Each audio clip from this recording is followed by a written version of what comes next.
Imagine um labirinto infinito, onde cada corredor esconde um tormento feito especialmente para Os você, onde seus cenobitas? pecados ganham forma e te perseguem para sempre. Isso não é o inferno de nenhuma religião que você conhece. Esse é o inferno representado na franquia Ah, Hellraiser. o do Ele é Hellraiser, governado por uma o entidade Legion. chamada Leviatã, uma espécie de deus geométrico que fica no centro desse reino, te torturando para sempre. Hoje vamos explorar algumas das representações Nossa, eu mais nem sabia que ia assustadoras de falar disso. deuses já criadas na ficção. E claro, não estamos falando de divindades benevolentes, nem de vilões que querem destruir o mundo por maldade. Estamos falando de Bafomé! entidades malignas cujas filosofias, valores e visões de mundo estão tão distantes da nossa realidade que conceitos como bem e mal simplesmente não se aplicam a elas. Nesse vídeo vamos passar por alguns filmes, um mangá e também contos escritos por ninguém menos que H.P. É, Lovecraft. Então já a adianto que cabecinha aqui desse você cara era pode muito encontrar louca, alguns sei lá. spoilers dessas obras. Sente-se confortável e vamos começar. Tô bom. Tô bom aqui, fi. Você já quis tanto alguma coisa que estaria disposto a pagar qualquer preço por ela? É exatamente aí que o Leviatã te encontra. Na franquia Hellraiser, o Leviatã não é um demônio, não é um monstro com garras e dentes. Ele é um deus, o deus da carne e da ordem. Ele governa um lugar chamado Cenobium, um labirinto infinito feito de corredores, correntes e escuridão absoluta. E ele tem uma filosofia muito específica sobre a existência humana. Ele nos odeia, não por maldade e nem por raiva. Ele nos odeia porque somos caóticos. Para o Leviatã, a vida humana é uma anomalia. Os É um seres humanos sentem caos. amor, medo, desejo, inveja e tomam decisões irracionais a todo momento. Isso para ele é a definição do caos. E o caos precisa ser corrigido. E a forma que ele encontra para fazer isso? Pô, essa Levar cena é muito todas as louca. sensações humanas ao extremo. Porque para o Leviatã, a dor e o prazer nunca foram opostos. Eles são apenas diferentes faces da mesma força. Os humanos acreditam que existe uma linha separando agonia e êxtase. Mas o Leviatã acredita que essa linha não Não existe. existe.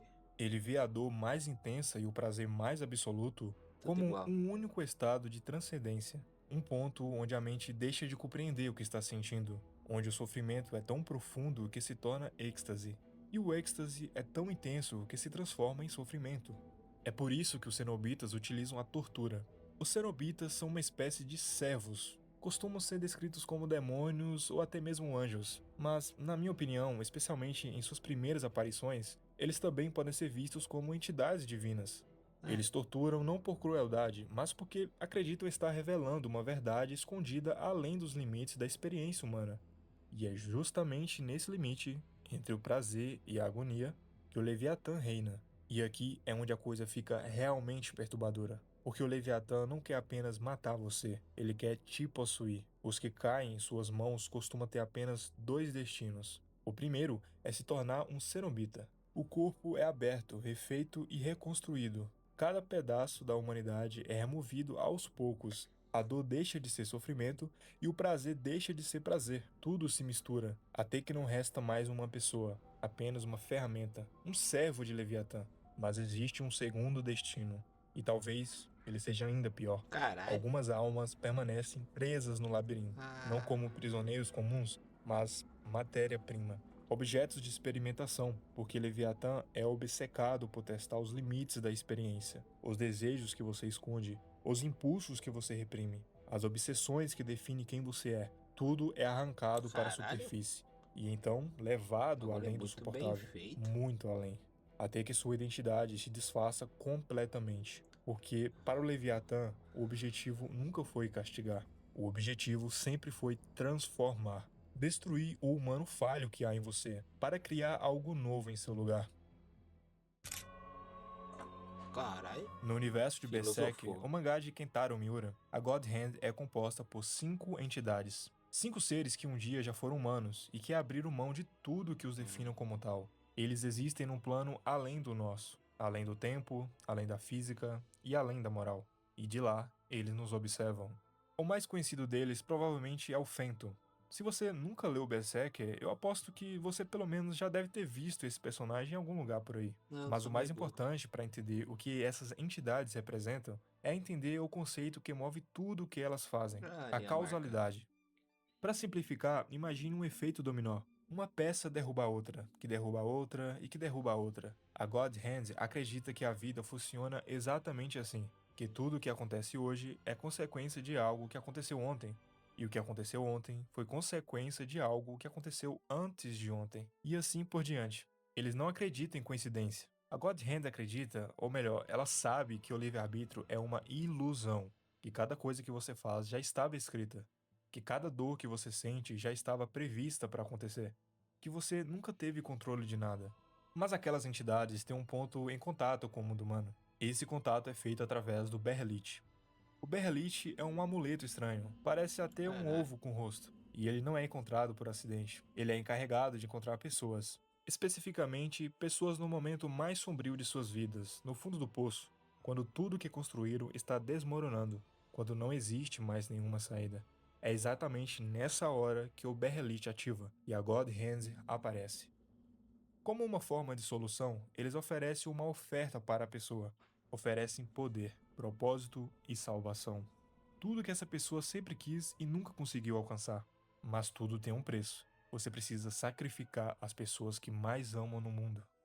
Os seus amigos, a sua família, todo mundo que você conhece e ama são oferecidos como carne para os Ah, é demônios, sacrifício de em verdade, então. troca do seu renascimento como um ser superior. E o candidato precisa escolher quem deve ser Achei que era sacrificado. figuramente. Esse é um dos momentos mais perturbadores de Berserker. A God Hand não arrasta você. Ela não controla sua mente e nem te obriga a nada. Ela apenas remove todas as desculpas e te faz uma única pergunta: o que Quer vale ou não quer? mais? Ah, tá. As pessoas que você ama ou aquilo que você mais deseja?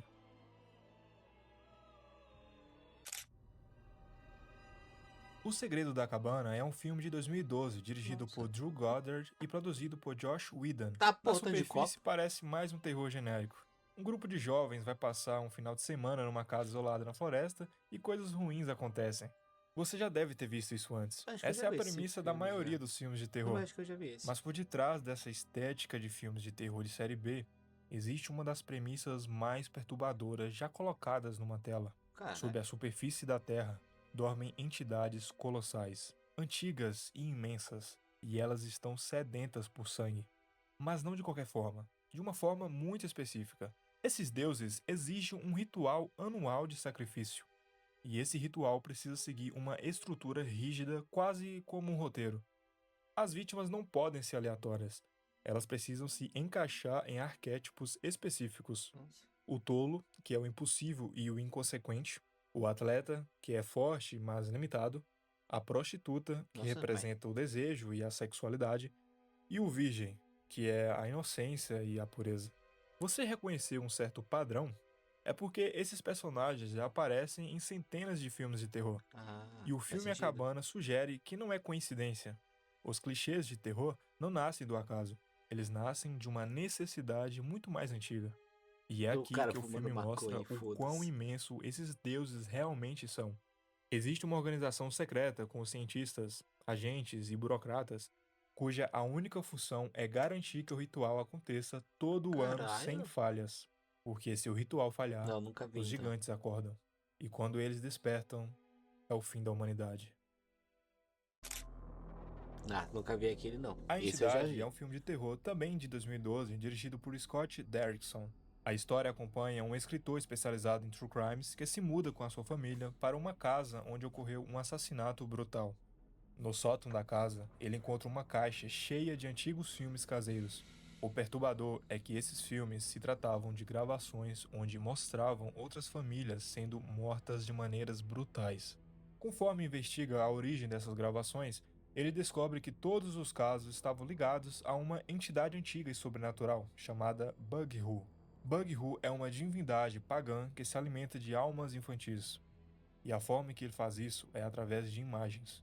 Qualquer representação dele através de uma O pintura, guitarrista ou do de uma Slipknot. fotografia, ou até mesmo de um vídeo, funciona como uma porta. Uma porta que ele pode atravessar em qualquer direção, do mundo dele para o nosso, ou do nosso para o dele. É por isso que nos filmes encontrados pelo escritor, se você pausar e olhar com atenção, Bughu está lá, em segundo plano, quieto, observando, Cadê? esperando o momento Amostra. certo de atacar. Imagine o que aconteceria em uma era onde as pessoas passam horas por dia consumindo Eu tava conteúdos sem fudido. parar nas redes sociais, onde uma única imagem pode alcançar milhões de pessoas em questão de minutos. Se o Bug Who existisse nos dias de hoje, ele não precisaria perseguir nenhuma É, de suas vítimas. nem ia ter Não esforço. precisaria se esconder em fitas escondidas no sótão. A humanidade faria o trabalho por ele, compartilhando, reproduzindo, espalhando a sua influência para todos os cantos do planeta.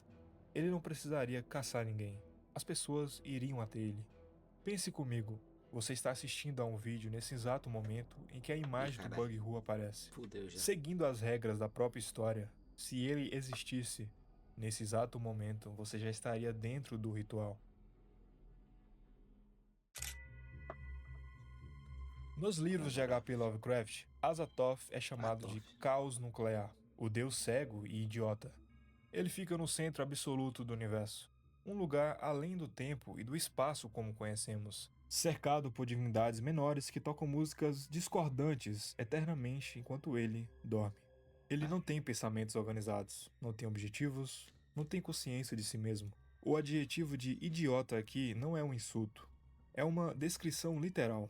A identidade mais poderosa de toda a ficção de Lovecraft não é capaz de ter um simples pensamento coerente. E agora vem a parte que Lovecraft considera a ideia mais aterrorizante que já concebeu. Tudo isso é apenas um sonho. O universo inteiro, as galáxias, os planetas, a vida, a consciência, inclusive você, Ah, cada meu memória Deus. que você Fudeu. tem, cada pessoa que você ama, cada coisa que já existiu ou vai existir, tudo não passa de um sonho de Azathoth. A premissa literal do universo de Lovecraft é que a nossa realidade é o conteúdo mental de um ser que dorme e que não sabe que está sonhando. Azathoth não é necessariamente mau. Ele não odeia a humanidade. Na verdade, ele nem sequer Nem sabe sabe, que ela é? existe. E o assustador é que, em todo sono profundo, em algum momento chega a hora de despertar.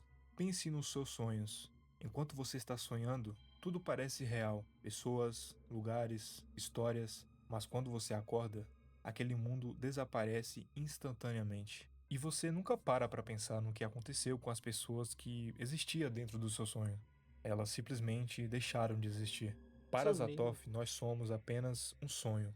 Um sonho tão pequeno e insignificante que ele nem sabe que está sonhando. E no instante em que ele despertar do seu sono cósmico e profundo, toda a realidade desaparecerá sem deixar vestígios, como se nunca tivesse existido.